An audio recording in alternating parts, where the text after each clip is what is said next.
So here we are, another episode of Life in Six Strings. Thanks for watching.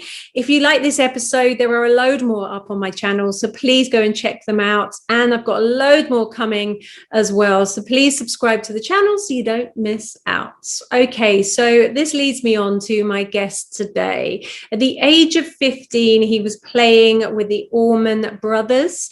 His dad is Dickie Betts. He's now in a band with Devon Allman. They are called the Allman Betts Band. So please welcome Duane Betts. Duane, it's so good to see you again. The last time I saw you, you were on a stage at Rambling Man Fair. Probably one of the last festivals that I went to. Yeah, that was a fun one, definitely. I remember we were in where were we? We were in Sardinia, I think. We flew in from Sardinia from that one, and then we went straight from the airport to the gig and had a couple hours to kind of set up and everything, and then we played. Yeah, I remember that being a really good set that day and really memorable, and it was good weather and everybody was nice, so it was a blinding set, and then you did a little set for me in the woods as well after, which was I remember that. Yeah, absolutely. Yeah, that was a lot of fun. It was fun, and it's the first time I'd seen you guys perform. And then you had Ben from Blackstone Cherry come on and perform with you. And one of the things that really struck me was that you kind of, obviously you've got your history and everything, both you and Devon, and it's like you've got this jam vibe going on as well. Just like there's a real kind of jam thing going on, like especially when I saw Ben join you guys on stage. Oh yeah, as far as just having cats come up on stage, kind of impromptu jamming. Yeah, I mean, we like to keep it pretty loose as far as that, and I think it always adds something when there's an unexpected guest, and that's just kind of what we grew up around, that kind of, they're growing up on tour with the Allman brothers. I mean, there was always, a handful of people hanging out on the side of the stage. It wasn't super tight, it wasn't like just a free-for-all like anybody's allowed on stage, and always there was really great musicians around that wanted to see the band, and if they were there, then hey, why not have them play? So yeah, we kind of grew up around that kind of format of like not being stuck into like we're going to play this set every night exactly the same way, and well, we can't have somebody sit in because then it changes, I mean, that's not what we're about. So it's always fun to spice it up and throw some other cats up in the mix, Well, if I was a musician and I was out there touring, I think for me that would be something that I would love to do, because like you say, it kind of spices things up every night. You're not doing the same thing day in, day out, and it becomes sterile. It's like absolutely, and especially when there's like a good saxophone player or somebody that plays another instrument. I mean, obviously a guitar player, we welcome, we've had a lot of our guitar player friends sit in, and we welcome that obviously, but it's cool when we have, when we can throw in, a banjo into the mix or, something else.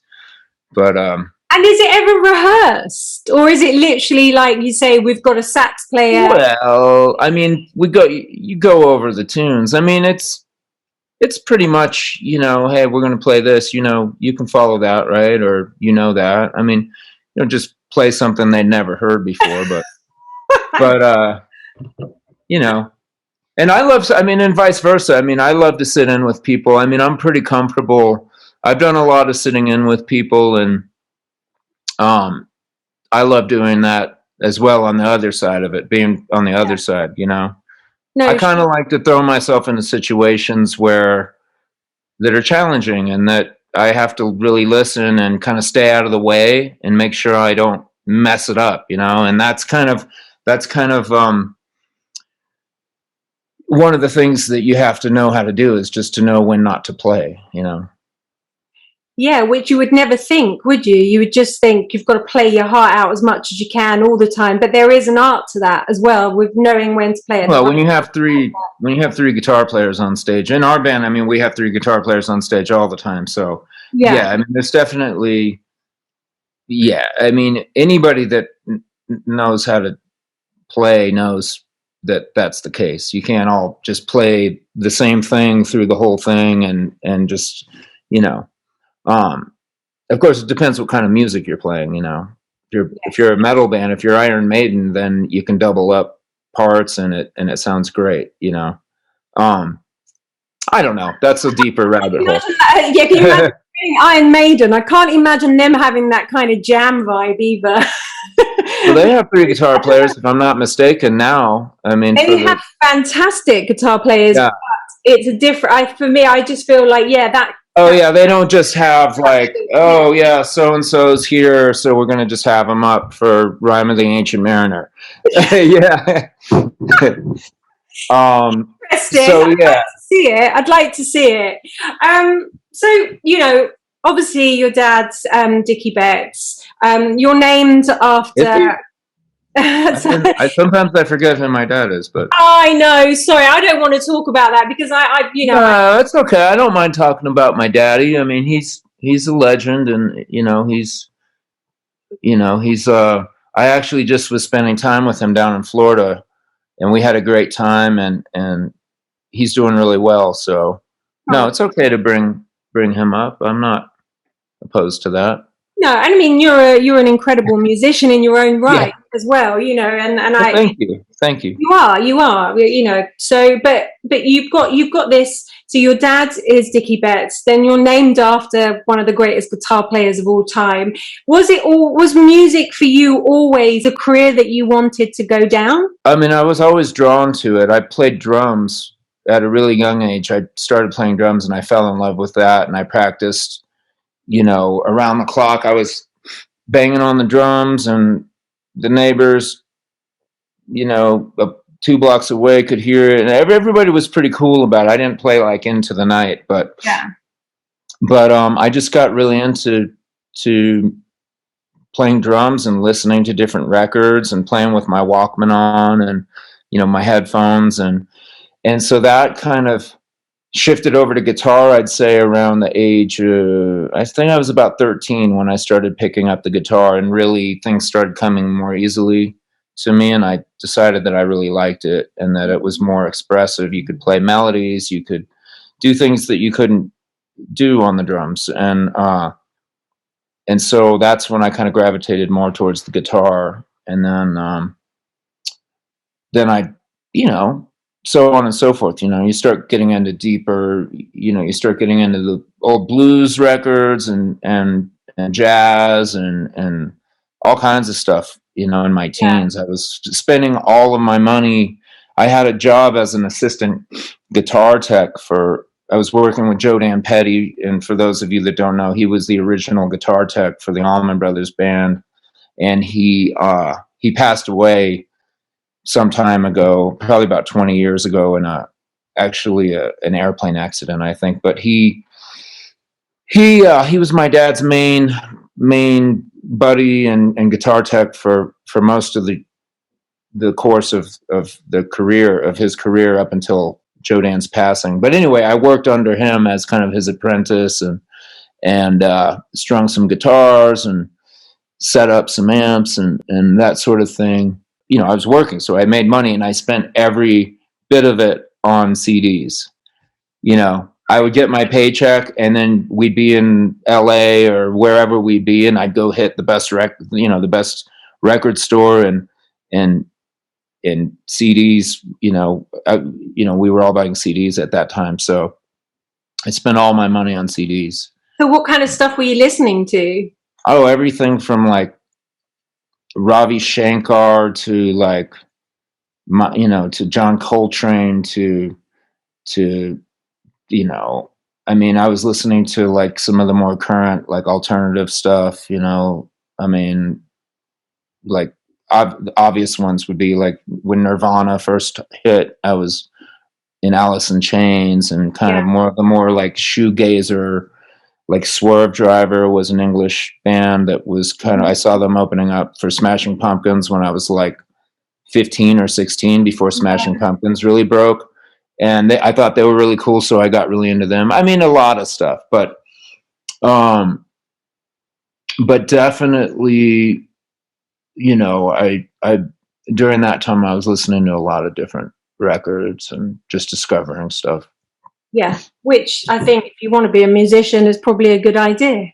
It is funny that you mentioned you started on drums, because a lot of the guitar players I've had on here, a lot of them started on drums as well. So it's interesting, that whole, you know, starting off as drummers and then moving on to the guitar. Do you still play the drums? I mean, occasionally. I don't keep up. I'm not good. Like, I don't play a lot, but I mean, if there's a drum kit, there's, you know, a set of drums, I mean, I'll get on them and play a little something. But yeah. I mean, I'm like really out of practice. You wouldn't ever record a record or something with you on the drums? I mean, I could probably, if I practiced, I'd probably be all right. I'd be pretty good again, I guess. Yeah. You know? I mean, I think I have like a pretty good feel, you know, that and then that translates to whatever, you know, to guitar, you know. That's where it's really valuable. I mean, like you were saying, a lot of guitar players started out on drums. And yeah, I mean, I think it's, you get that feel and that rhythm, and then you can kind of keep that with you as you apply it to another instrument, you know. So how did you learn on the guitar then? Were you self-taught, or I mean, did your dad show you anything, or was it with the I mean, I learned by ear. I mean, I suppose how a lot of other folks learn how to to play guitar. I mean, you learn how to play a chord, and then you learn the interval. Like you listen to something that's really simple, and you learn how to play it, and then you recognize that interval. So then, I mean, there's only 12 notes, right? So anytime you hear certain combinations, then you're like, oh wait, I learned that other song, and that sounds like that. Yeah. And then, so you kind of can like learn by ear how to play songs, you know, because there's not really that many. I mean, a lot of songs have a G chord or a D chord or an A. I mean, you kind of identify that, you know. Yeah. But yeah, I mean, my dad definitely taught me, definitely would sit me down and show me like fundamental stuff, like 12-bar blues, like Chuck Berry kind of stuff. You know, I mean, as I got older, it would kind of grow with my capability, you know. Yeah. But I mean, a lot of it, you know, I mean, I grew up listening to him and Warren every night, Warren Haynes. So, I mean, Warren had a lot to do with it too, just by hearing those two guys every night. Yeah. You know, so you pick up stuff by ear, and you know, a lot of it's just kind of, once you get to a certain point, then you can kind of forget a lot of it and just kind of play, like, you know, you just can kind of learn how to play melody, you know. I mean, I don't play like I feel like when I'm getting really out there with Allman Betts Band, when we're on a jam, I like to kind of forget about like licks I've learned. I mean, you kind of have your foundation of stuff that you can kind of get comfortable if you're not like in the groove. But when you really get to the place where you're not thinking and you're kind of in another place, yeah, I kind of feel like that's when you're just creating melodies. You know, you're playing melody instead of playing licks that you've already played. You know what I mean? Like, you're not playing anything that you have known how to play before. It's just coming out of you. Yeah, you get to a point where, you know, I mean, there's in different cases. If you're playing like a solo in a rock and roll song that's like 12 bars or whatever, that's one thing. But if you have about 4 minutes to play with, you can get really out there and kind of take everybody on a journey. And that's what I really look forward to. Yeah. But it's not always, I mean, you don't always get to the place where you're completely, you've let go and you're you're not thinking about anything. But that's where I'd like to get to, you know. And that's where the magic happens, isn't it? Yeah, yeah. So so it's right. So you went on the road with your dad when you were really young and you were homeschooled. How old were you at the time when that happened? I was homeschooled from about 8th grade on. Oh my God. So they weren't touring. So I grew up in Florida, going to school, and then the Allman Brothers thing, that, you know, the reunion that happened in 1989. So I was like 11. Yeah. I didn't start getting homeschooled and kind of join on tour like the whole time until I was like 13, 14. Okay. 14. So yeah, from 8th grade through high school, I was kind of like on the road. But keep in mind, they weren't touring like around you know, they would take the winter off and kind of, you know, ease into it in the spring a little bit, then do, you know, it wasn't like the March or Die tour. They didn't tour as hard as we tour. Yeah, exactly. But I mean, at least at that point in their career. What an experience, though, for you as a kid. I mean, no wonder you ended up in music, really. Yeah. I mean, it's a good education. I mean, not only that, but just traveling and seeing different cities. Yeah. I liked it. You know what it's like to tour, at least. You know what you're getting into, and that's on that side of things. But so can you remember the first time you performed in front of an audience? Yeah, I remember it quite well, actually. On guitar, if you're asking? Yeah. Guitar, I was in Vail, Colorado. The band, we were staying in Denver. I had my guitar in my room, and we had spoken about it in the days, you know, in the days prior. So it was like a known thing that I was going to sit in at this show, and I was excited, but I was scared to death. And so when it was time to go to the gig, time for bus call, I intentionally forgot my guitar in the room, thinking I was going to get out of it somehow, and just put it off a day. Like I wanted to do it, but I just was like, man, I don't want to do it tonight. Like I want to just put it off and just enjoy the show and have fun and not have to worry about it. So I get on the bus, and my dad's like, we get down the highway a little bit on the way to this show. I mean, it's like, you brought your guitar, right? Where's your guitar? And I go, oh man, I forgot it in the room. You know, I'm thinking I'm going to get out of it. He's like, oh, that's all right. We have plenty of guitars. You don't need to bring your guitar. You know, you're playing tonight. And I'm like, well, of course they have plenty of, why did I think I was going to get out of it? But anyway, so I played that night, and it was such a relief to get it done, and it was great. It was at the Gerald Ford Amphitheater. I don't know if you've ever been there, but it's a cool little amphitheater in Vail, Colorado.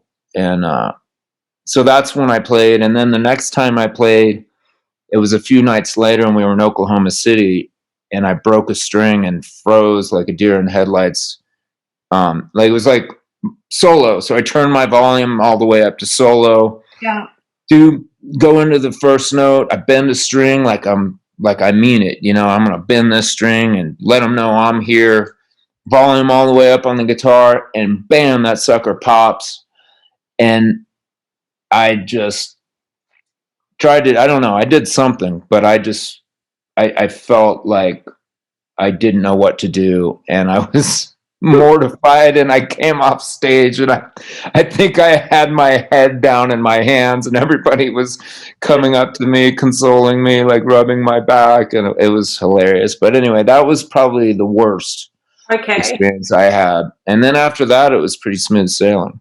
And both of these times it was with the Allman Brothers. Yeah, absolutely. Yeah, that was the first time. I mean, I had played in front of like people before. Yeah. But I mean, as far as playing in front of like thousands of people, that was the first time. That is a crazy first. I was like 15. I mean, I was, you know, I'm in a pretty privileged to be able to do something like that, but Absolutely, it's the best training you can get. So don't think for a second that they weren't going to make me do it, because that's the whole point of it. It's like, no, you're going to play. We need to set you up for later in your life. Mm-hmm. You need to start doing this, and you have this opportunity. So get out there. Yeah, so I'm grateful. I'm grateful that I was in a position where I had teachers like that could put me up in front of a band like that, to play with a band like that, So no, that's incredible. I love that you tried to get out of it by saying you got your guitar as well. I mean, like, seriously. So whose guitar did you use in the end? Can you remember? I don't remember what guitar I played. I mean, yeah, it's a long time ago. So what was your first guitar? I had a Paul Reed Smith, the longer neck. I don't know the name of the model, but it was the thinner body. It wasn't a McCarty. I actually liked the McCarty. I started playing a McCarty later, and I actually like those better. Because you like the humbuckers and the to me it's just a better sounding guitar. But I mean, they're both of them are really obviously very nice guitars. But that was the first guitar that I learned how to do, learning how to play Smashing Pumpkins songs, and learning learning Stevie Ray Vaughan licks, kind of half-ass. But the one with the bird inlays and it's a really beautiful guitar. I mean, it's funny you mentioned that, because today, literally, Paul Reed Smith just arrived for me. Paul sent me one. Oh wow! I don't know. That's awesome. So, Paul's such a sweet guy. Oh, he's lovely. I interviewed him a few weeks ago, and then literally this just so. Yeah, I was super pleased. They're beautiful sounding guitars. They're really nice. So yeah, that's very sweet of him, because my guitar teacher has loads of them. So I was saying to him, it's the highlight of my week when I go there and I get to play my guitar teacher's PRSs. And Paul's always been, I remember meeting Paul, him coming to shows when I was a teenager, and then recently I've seen him a few times. So he's just a great guy and makes great guitars, and so that's my endorsement of Paul. So I know he is a fantastic man. And the best guitars out there. No, he makes great instruments. There's no doubt about that. No, for sure. So, but I've noticed that the guitar that seems to be your weapon of choice now is a Les Paul Gold Top. Yeah, that's my dad's signature model. That they made a series of those about 20 years ago. Okay. That's one of the prototypes, and I love that guitar, and I mean I play a few other ones, but that's kind of my main axe. Yeah, it's a good workhorse, isn't it? It's a good one. Yeah, it's a great sounding guitar. It's not too heavy, and So that is your dad's. Did your dad obviously had the original? Then what is your dad's one that he has of that? Was it? Well, he has a 50. He has a 57, but the 57 has a smaller neck because it doesn't have a 57 neck on it, because it was a mix match. I've been told that they might have run out of necks, so they put a SG neck on it. Okay. Apparently, that was fairly commonplace back then. I don't know. But his 57 that is Goldie is what he called it. Right. But it's red now. So at a certain point, he did a custom job on it, and it's really beautiful. But he was like, I want to change it. I want to do what I want. It's my guitar. I'm changing it. So he has that, and then he has, I think, a 56 or something in the Hall of Fame. Okay. Something like that. I don't know. But his main old then he had a 50. He had a 58 and a 59. Nice. Sunburst that he gave those away, which is and I think Well, you know, you give a nice guitar away. I mean, they gave them away like probably in the 70s, you know. And they were worth a lot then too. I mean, they were nice guitars, but now he's probably like, why did I give that away? But you know, people like to give away stuff. Sometimes they're sharing, you know. Sharing is caring, as they say. Sharing is caring. So he gave away a 58 and a 59 anyway. But yeah, anyway, that's my main one. I mean, I have a 335 that belonged to my dad. That's a Nice 1961 335 that probably is the best sounding guitar that any, you know, that one probably sounds better if you want to get technical. It has the old pickups and yeah, and it's nice with the hollow. It's just hard to beat it. Like as far as like how good that guitar sounds, it's kind of like next level. But I don't know. I like playing the Les Paul. I don't let the gold top is great too, you know. It sounds great. So Yeah, I like playing both of them. I can see it. Is there a guitar behind you? Oh yeah, there is. As a matter of fact, this is I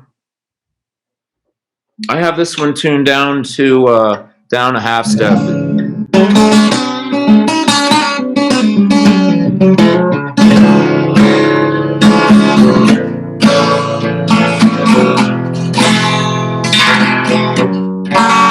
Yeah, it actually sounds really cool down a whole step. So That looks tiny. What is it? oh, it's not tiny. Oh no, it's not too. No, Gibson. It's a L. I don't know what it is. Honestly, I don't know the exact model, but it's a 1960s, I believe. do you play acoustic much? Yeah, quite a bit. I mean, especially during the whole, you know, COVID, you know, at home here. I mean, I spent a lot of my time in Wyoming here. I'm in Wyoming right now, in Jackson Hole, and I don't have any amps here, and I just was riding. I was hiking, and then, I mean, during the summer, I'm talking about. I was hiking a lot. Yeah. And then I'd just come home and play acoustic guitar and, you know, try to write a song or come up with some ideas. So, I mean, there's something really great about just playing acoustic, you know, picking up the acoustic in the morning with your coffee and having a notebook open. I just find it really conducive to writing songs, and especially when I don't have an amp here anyway. So you're stuck, basically. And there's neighbors here. I mean, there's a few neighbors and stuff. I mean, I love to, you know, be able to just turn a Marshall stack up like all the way and just play. You know, that's when I grew up, I actually could do that because we you know, at my dad's, where I was living at the time, we were out in the country on about 30 acres and there weren't many neighbors, and I could just, I played really loudly, like throughout the day. Like I'd played a record. It up to 11. I wasn't playing quiet. And you're probably suffering for that now. Have you got tinnitus?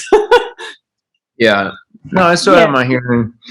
Nice. So last August, you had your new album out, which is Bless Your Heart.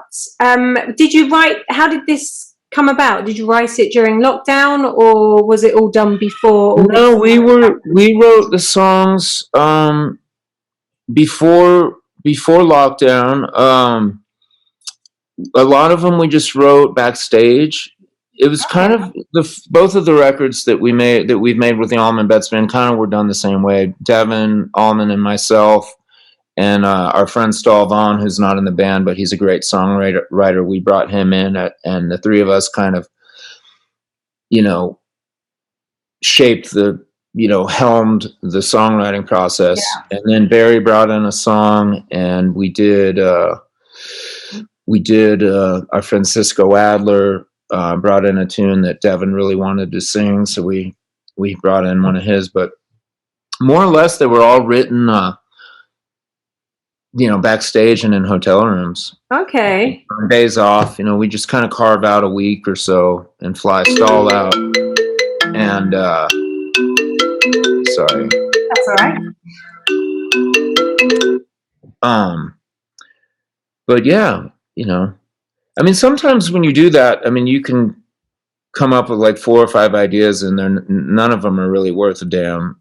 And then other times you can come up with 4 or 5 complete songs that make the record. I mean, it just depends. So it's a good album. You've got quite a lot of tracks on it as well. Yeah, 13 songs. Yeah, we're really proud of that record. And it definitely, there's some different vibes on it than the first one. And there's some cool kind of slow, Floydy,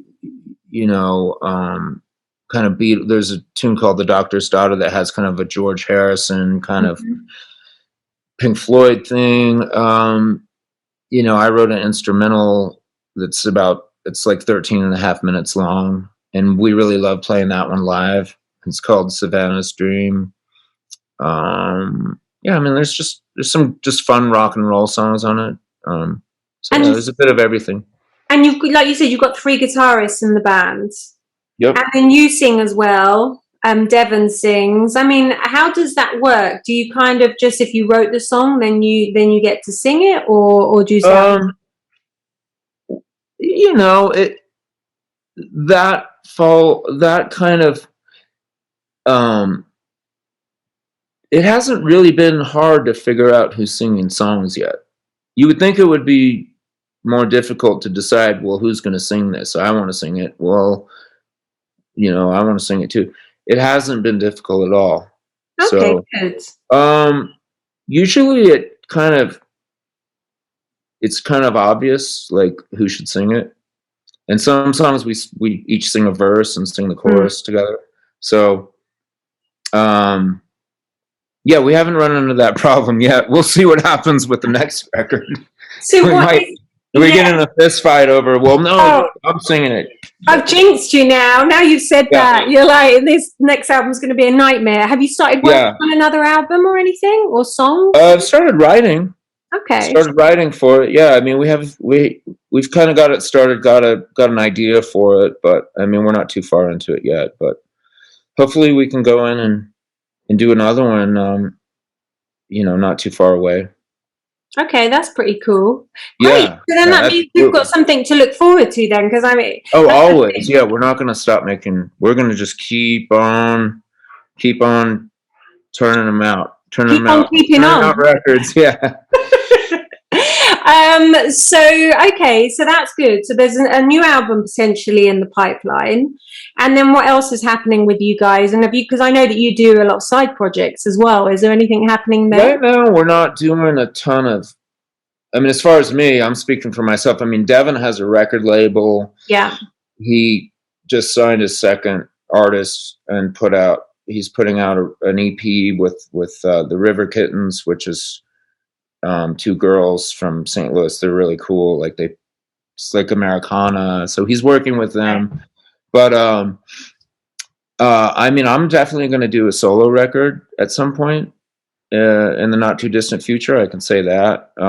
But yeah, I mean, we're pretty much focused on Allman Betts Band world and going back out on tour and getting out there and playing for folks. It's been a while since we've been able to do it. Yeah.